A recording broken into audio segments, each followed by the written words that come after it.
only man that's got the same move with every club. I'm the only golfer with the feeling of greatness. I'm the only golfer living that's got the master move and the feeling of greatness. Yes, the feeling of greatness. This is the podcast with Todd Graves. I got my good friend Scott Renfrow and the master of single point 30 here in the studio today. We have a discussion we have to have, Scott, today about single point 30.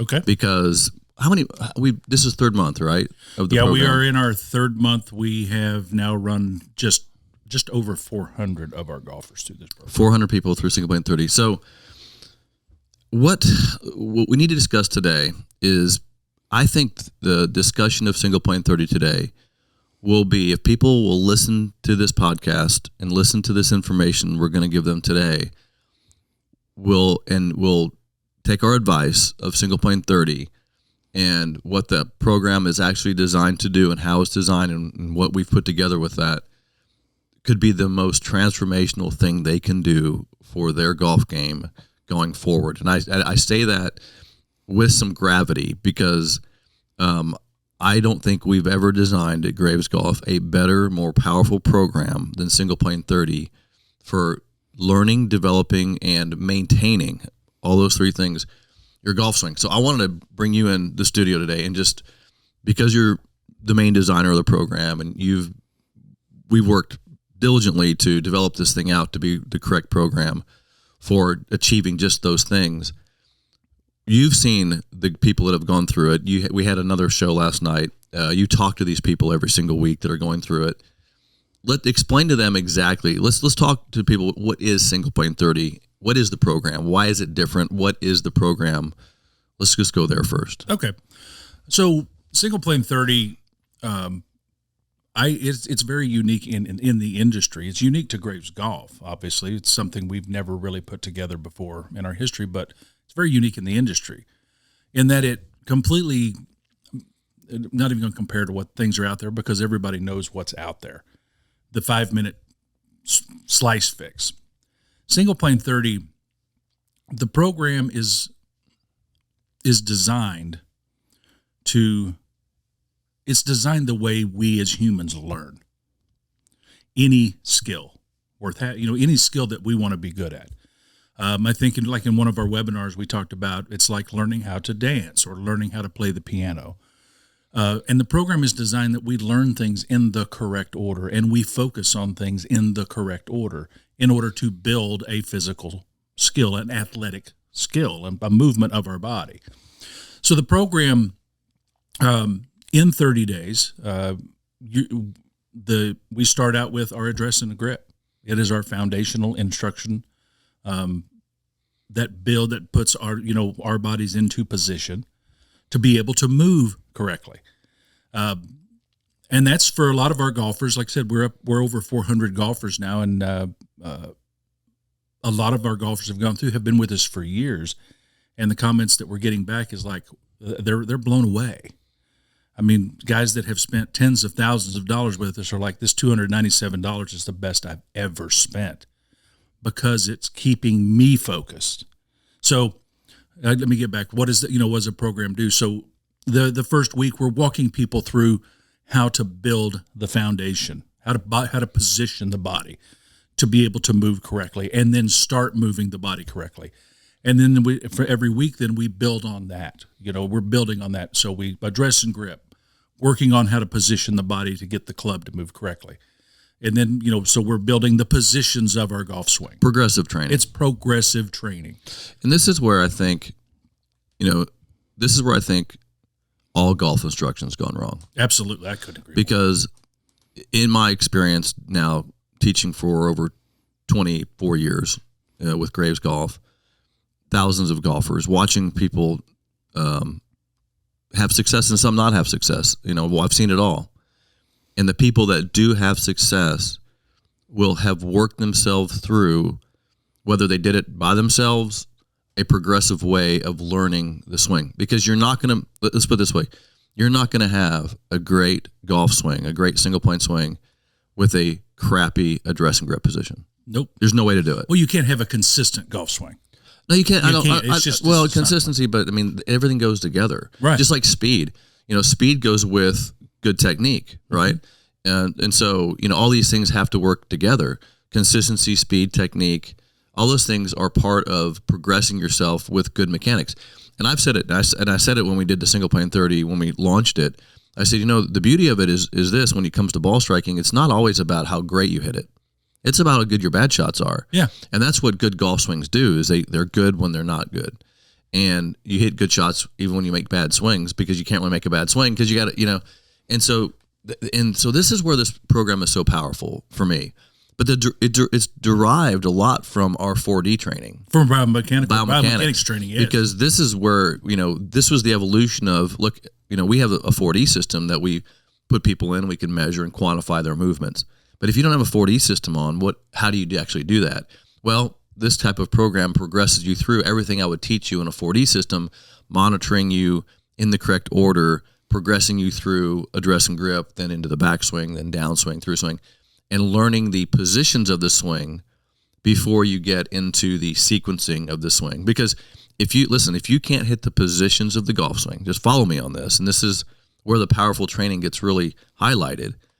If you can't hit the positions, how can you expect to then sequence those positions, hit those positions in full speed?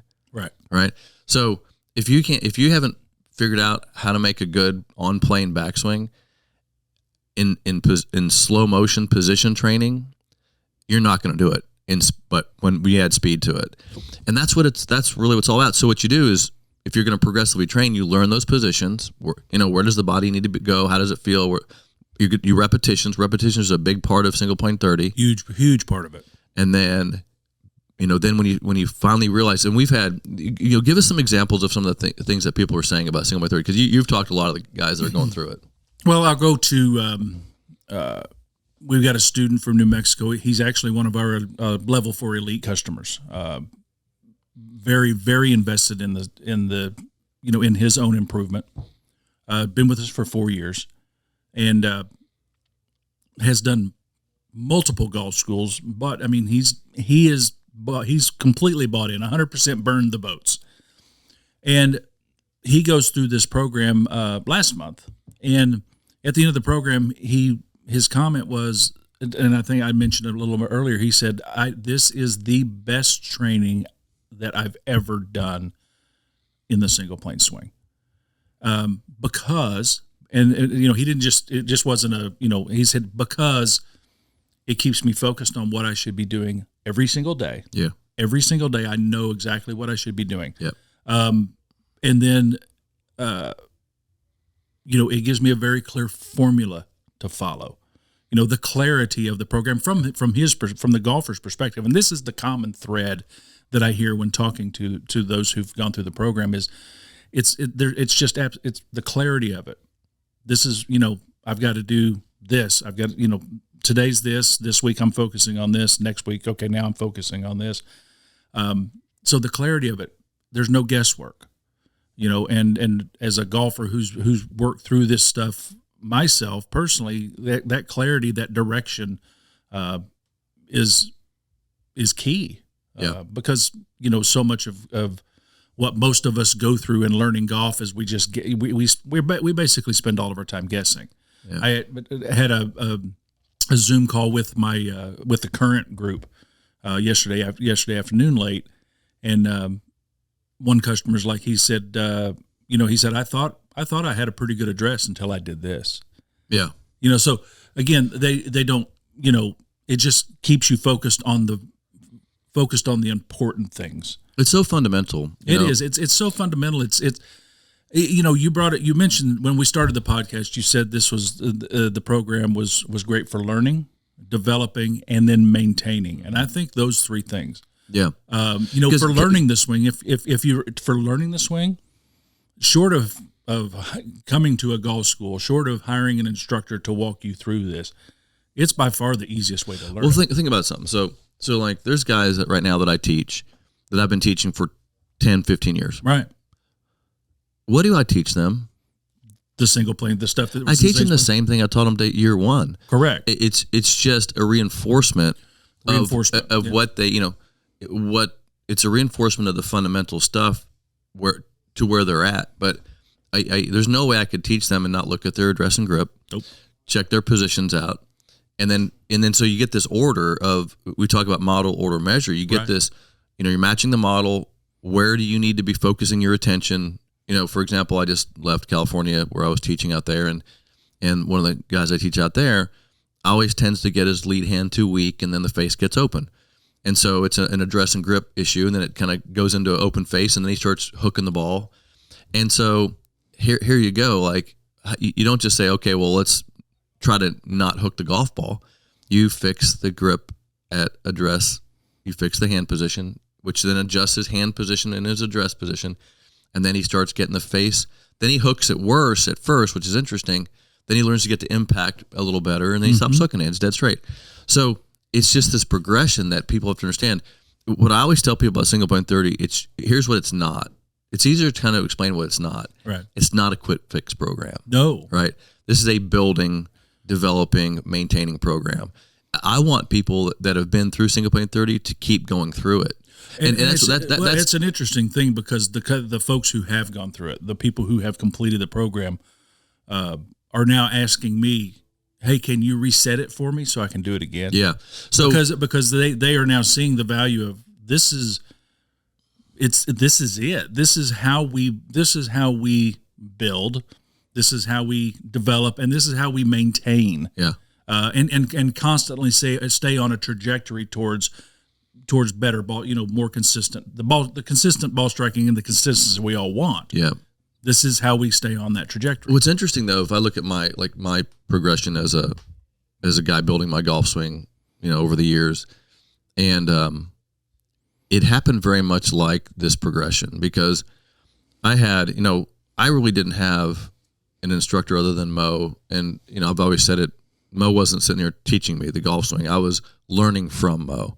He wasn't teaching me the golf swing. That, if you understand the difference of that, right? And so I'm learning from Mo, and I'm picking up on things, and then I'm experimenting. Okay, I see his left hand here. I see his body tilted here. I see his position here, and I'm kind of picking up on these things.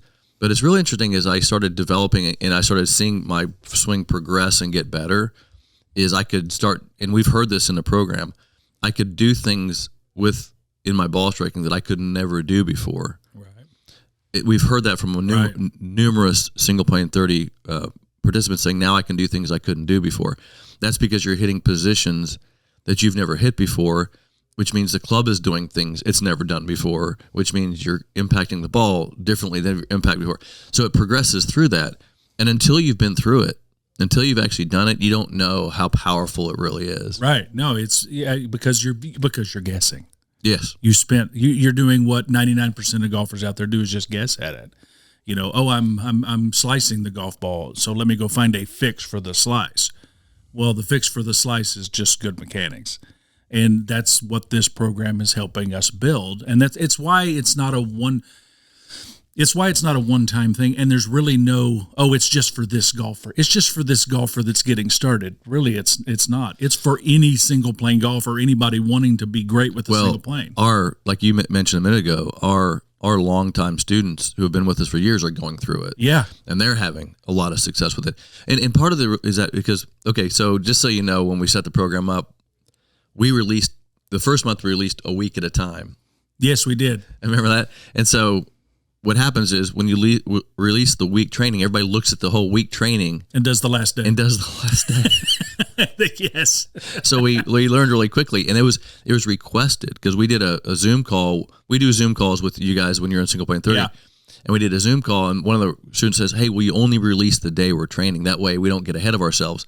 So that's when we stopped doing that. And then the students, now they love that. They like, this is the most powerful thing. And then they complain about it too. It's so funny. Well, it's interesting. I was so I did the Zoom yesterday with the current group that's going through the program, and they're in the middle of week 3.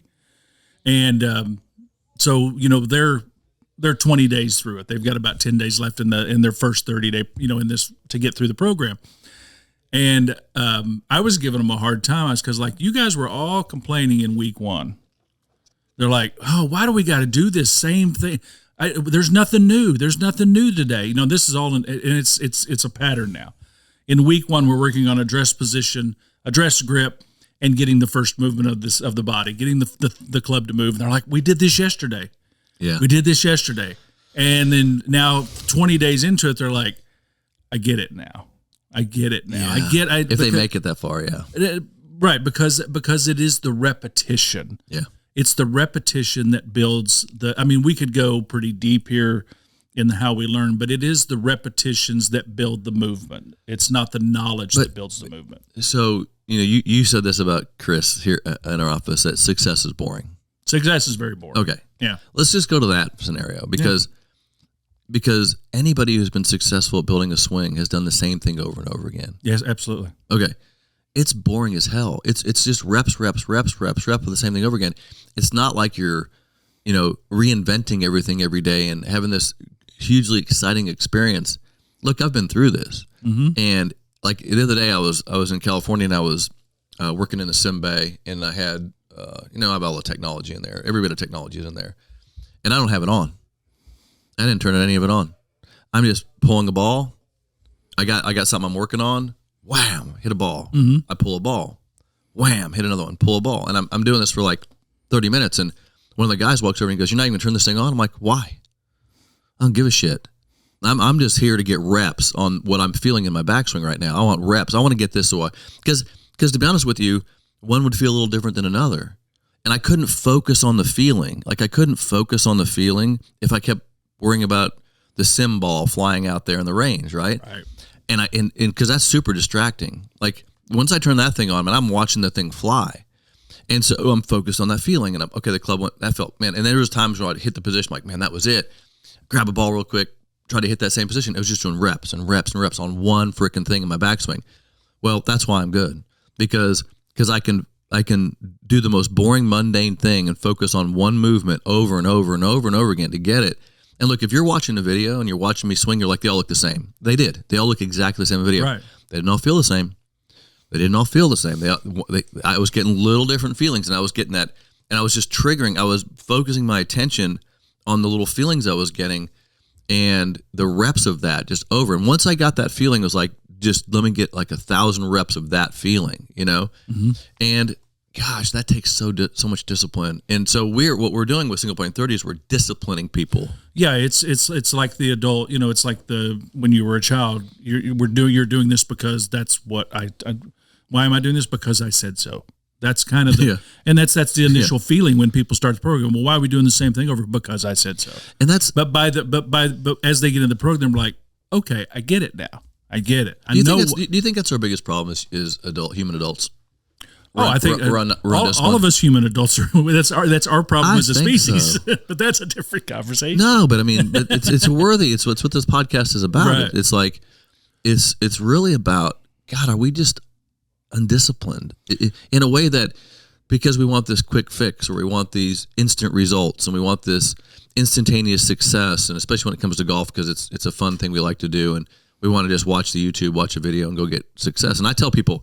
Look, every webinar I've done on Single Point 30 has been my YouTube channel is the worst place for you to learn the golf swing. Absolutely the worst place. If you want to be entertained, it's awesome. Yeah, it's fine. But and I am on a similar vein with the folks I talk to now. I was like, listen, you can consume all the information you want. You can go watch all the videos you want. You can read all the books you want. You can read all the articles, listen to all the podcasts, all this stuff. The information's great. But without application, it's useless. But you know what? It's a good point because you know who I admire the most in this world? People who are disciplined. Yeah. So why don't I learn from them? Right? Because if you look at anybody that's successful, whether it's business or finance or fitness or golf or any sport, doesn't matter which one, pick anything. Playing an instrument, musician, they were disciplined enough to get into the room and not turn the sim bay on and just do reps and reps and reps and reps and reps until they couldn't. That's all they knew. Well, God dang it. I think that's what people need is discipline. As we age, we get more impatient. We expect, things are easier for us. And maybe we get success and we have money and I can just buy whatever I need. And so, but you can't buy a golf swing. You have to discipline yourself into a golf swing. Or anything, fitness. You have to discipline yourself into fitness. It's the discipline. It's the getting up early. It's the working out. It's the doing the reps. It's the consistency of eating, all the things that we have to do. I'm guilty of that shit. All of us are. I mean, it's a society we live in. I mean, it's just it's a fast paced world. Yeah. But I think you really have to look at, how to looking at single plane 30. Why are people loving it so much? Because it does keep them disciplined. Mm-hmm. It keeps them on task every single day. And it keeps them on task doing the right things. Mm-hmm. And it's a conversation I was having with a group last week was, on this journey to build a good golf swing as to be consistent, to go enjoy playing the game more. I mean, let's look at the big picture of what folks come to us for. Building a good golf swing is not a destination. I mean, you just have to look at Mo. Mo was in his early 70s. I mean, hell, he was hitting balls up to a few weeks before he passed. And people, why are you still hitting golf balls? He said, just make it stronger. Mm-hmm. It's a pursuit of perfection. It's not a destination of perfection. And so the conversation that I have with people is, listen, getting better at golf, hitting the ball better, stopping a slice, not the body not hurting, things like that, is a pursuit. And as you continue, like in a program like Single Plane 30, where you're just building better movement of your body, and that's resulting in a better club movement, which is resulting in a better impact position. Those results take care of themselves, and they just continually get a little better. But even I've known you for 20 years, and people look at your golf swing and they're like, wow, that's awesome. And they watch your ball fly. You're like, that's awesome. And I look at it as, like, I know you well enough, like, he's not happy with that, because it's the pursuit. It's not the, hey, I've got it. Well, two questions for you. So first question is, does discipline feel good?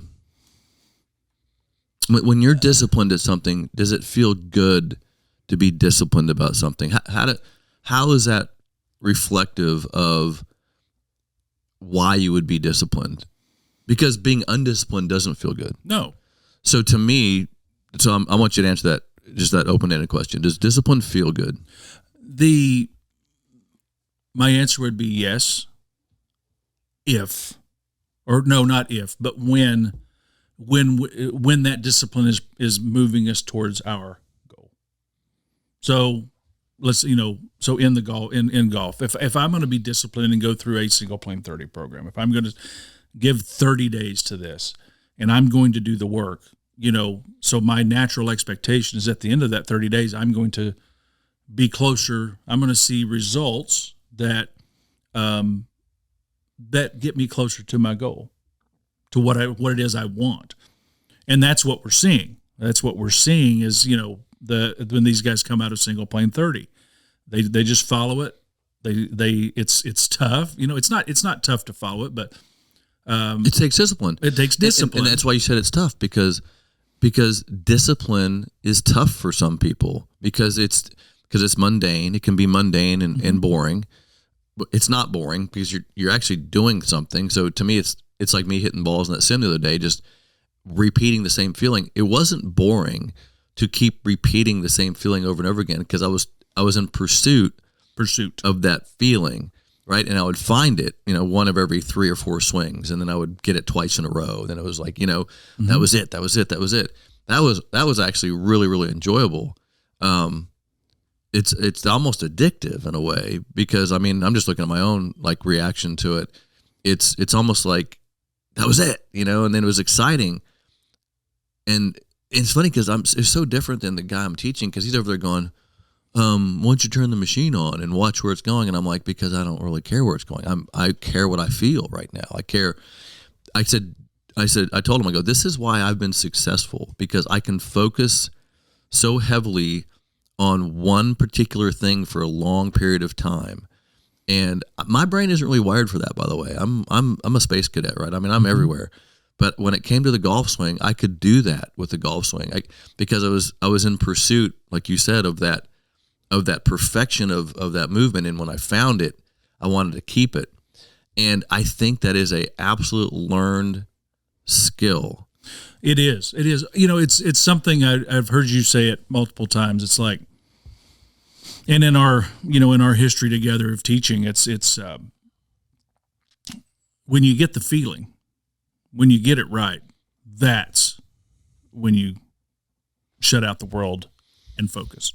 It's not, oh, I felt it once, I've got it. No, when I get the feeling and I know it's right, and I've gotten feedback, I've got more than one way to tell me that I'm doing this thing correctly, whatever this is. When I get that, that's when you shut the world out. Okay. And you focus. Another question for you. Headphones. Like one of the arguments I have with the kids when I'm what does headphones have to do anything? No, listen. Okay. So I'm teaching these kids, and they got the ear pods in. Oh yeah. And I'm like, how can you do that? They go, oh, I'm listening to music when I practice. I'm like, how can you do that? I go, because I can see if you're just going through the motions, right? Just hitting balls. Okay, maybe, because I maybe can do that. Sometimes I'll turn my cart music on, hit balls. But when I'm actually in the space of, that's what I'm talking about, where you're hitting a position or trying to feel that new movement or get a sense of that new movement, it's auditory, it's mental, you have a voice in your head that's discussing it. You're totally engrossed in that feeling. Like every sense, you know how you feel in your hands, every sense is triggering on what you're doing. To be distracted by something in my ear, I can't do it. Well, it's a societal issue too, because I know what you're saying. It's like, how can your brain focus on two things at once? Yeah. And so you've got music playing in your ear, but you're trying to focus on, you're being distracted by what you may consider white noise. I just got my ear pods in, I'm just listening to some music while I hit balls or while I putt or whatever, but you're distracting the brain, and the distracted brain can't focus. I think that's a good point, because I think you can distract the brain if you're not trying to focus. Yeah. That's fine. I mean, if you're not trying it works. Yeah. But if you're focusing on something, then you're just getting in the way of your distraction. Yeah. Yeah. It's interesting because here's the thing I run into a lot, and you have too as well, coaching is I and maybe this is a pet peeve and even a frustration of mine. A student will hit a bad shot and he'll say, what did I do? And I want to say to him, here's what my brain goes to. I don't always say it this way, but I can say everything on these podcasts. My brain always goes to, it doesn't effing matter what caused that ball to hook or whatever. It doesn't effing matter. Does it match the model? And if it doesn't, fix it. Work towards the model. Work towards the correct movement. Work towards the correct positions. Work towards the correct address and grip. It doesn't matter what that effing ball did. It doesn't matter the result you just got. Something created that result. Find out what it was, right? Find out what it was. Look at the model. Look at yourself. Oh, it's a closed club face. Why is it closed? Right? And it's not a fixing process. In that whole process is not fix the club face. It's just work towards correct. Work towards correct. Work towards correct. And so I'm always like, yeah, something was wrong. Yeah, the ball didn't go where you wanted it to go. Okay, what was it? It's a cause and effect thing. In the proper order, address and grip, positions of the backswing, And so I'm always like, damn it. We get so caught up in, oh, it went left or went right or I didn't hit it good. Why? Well, just match the model. It's the same solution every single time. Keep matching the model. And so I think that's really where single plane 30 evolved from, is like, look, it's just, this is going to put you into the model. It's going to keep you in the model. It's going to give you reps in the model. It's going to keep you doing it the proper order. It's not letting you get ahead of yourself. It's just correct reps. And you can't do it enough. I wish guys would do it every single month. Just keep redoing it. Well, the other thing about the single plane 30 that listeners probably are not aware is it's that the program is indoors. Yeah. You don't hit golf balls while you're doing this. Right. What do you do? So for those listening, well, okay, this sounds interesting. What am I actually doing? You're moving your body. And any place you have room to move your body with a golf club or a training aid in your hand is a place you can do single plane 30 work. So this is not I'm going to take this out the range and grind this out. Nope. You can do this at home. You can do this in the evenings. You can do this in the morning as part of your routine. It takes 15 to 20 minutes to do the work. I wrote a deal. So I was writing I don't know, it was a blog post, or I'm working on a second book I'm working on forever, but I was writing this section of, I think it was my book. And here's another question for you. I don't know if it's a question or more of just a comment to have you hear your comment on it. How do you train the brain? Like, so I'm going to train, the Dan Coyle thing of building the myelination and how you build a new program. How does that occur? Repetition. Okay, but go deeper. Go deeper. Like, go deeper than repetition, because is it body movement that's neurologically training the brain? Or how about this? Or are you telling your body to do something, and then you do it, and that tells your brain? Like, it's such an interesting connection you have to have with your body. Yeah. So that actually is a very good question, because when you're trying something that is different than what you're accustomed to, the brain's first reaction is stop, or this is weird, or this is not correct. Doesn't this feel right. Can't be right. So your brain the brain is saying to you, this can't be right. This doesn't feel good. I mean, how many times in a golf school you put someone in a position like, oh my God, if I had $1 for every time I've heard that feels weird, we'd do the podcast on our yacht. Yeah. Because that's our brain.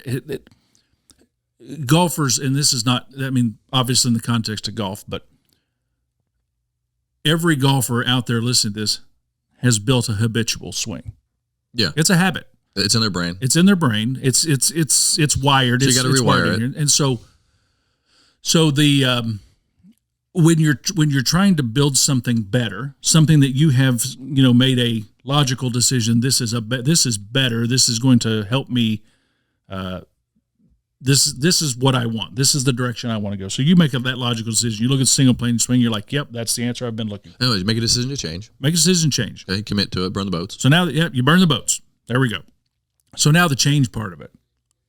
When your brain says, when you put your body into a position and the brain says that weird, then you have to tell you just have to keep doing it. You have to override. You have to keep doing it. That's interesting. We tell golfers, embrace the weird. Yeah. We tell our students, embrace the weird, because here's what happens. Okay, that feels terrible. That feels terrible. I'll never be able to hit a golf ball from that position. You get this self-talk going, oh my God, that feels like shit. I'm not going to get to the impact from there. The discipline is to keep doing it. Yeah.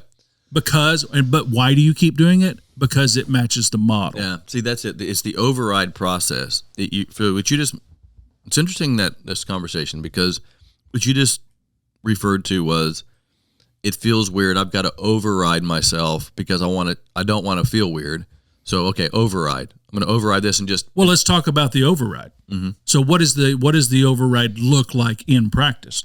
And I think that's part of the why single plane 30 is very popular, and guys and people want to keep doing it. And it's what we're saying as well.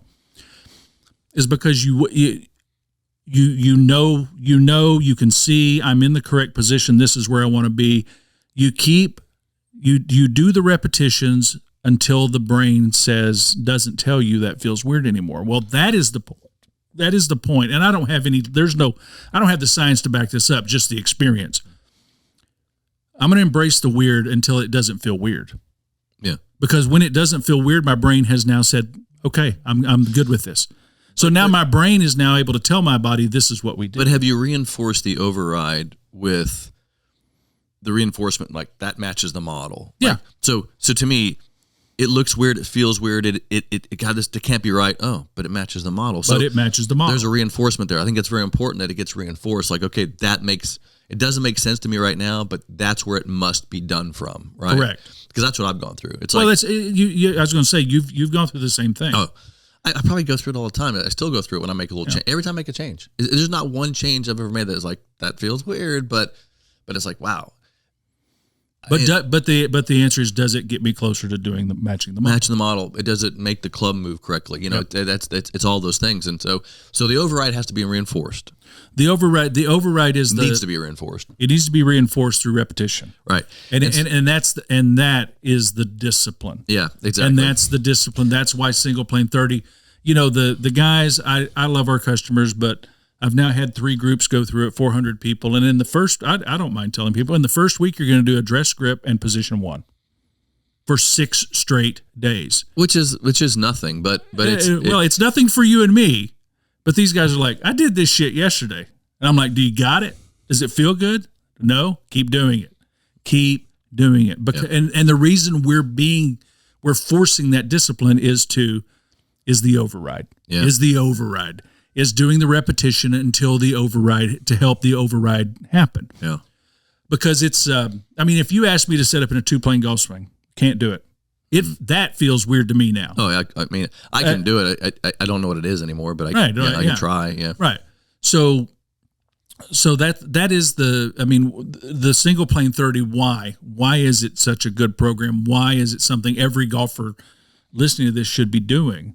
I'm not speaking from just speaking from a golfer's perspective, because this is the process we all have to go through to get what we want. Yeah. This is the shortcut that we all think we're looking for. You know, the shortcut is not a 10-minute YouTube video or a quick tip or a or this one miracle training aid. I mean, yes, we've got training aids, but our training aids are built to fit into the system. The shortcut is to match the model, work in the right order, and measure. And what's interesting about this process is... And repeat. Well, it's a reprogramming process because you override the old program. Yep. And then you put in a new program, and then you reinforce the new program with repetition. It's a reprogramming process. That's why in its design, it's 30 days because the way we formulated this program was like somebody came to me and said, Todd, if you had to put together a perfect training program, how many days would it be? And I was like, well, it has to be more than a week. 2 weeks isn't enough. 3 weeks maybe. At least 30 days, like 30 days of this. But what we're seeing is 30 days plus another 30, which is what I'm seeing is guys go through and they love it. They transform in 30 days. And they want to do it again to make sure they got it. Yeah. So I'm seeing a 60-day program here, but 30 days gets you there. And so we got to wrap up. But anybody who's listening to this program right now wants to join Single Plane 30. How do they get involved in Single Plane 30 if they wanted to get in the program for next month? Because by the way, we start this at the beginning of every month. So the flow we've gotten into is the program starts on the first Monday, for the first Monday of every month. It's just how it's just easy, from administration to flow. Let me tell you about that though. Because everybody is going through the program at the same pace and same time, you and I as coaches and the coaches are able to know where everybody's at as they're going through it, which helps the process tremendously because you're doing Zoom calls with them every Monday. Once a week. I'm doing once a week, once every 10 days. Once a week. This group. So, but you're helping them. You're coaching them through the program, right? And like for example, one person's not in week 3 and one person's week 1. You're like, okay, you're ahead of that guy. Everybody's in the same place. Mm-hmm. So it really flows well with the quality of our ability to help people through it and progress in the right pace and order.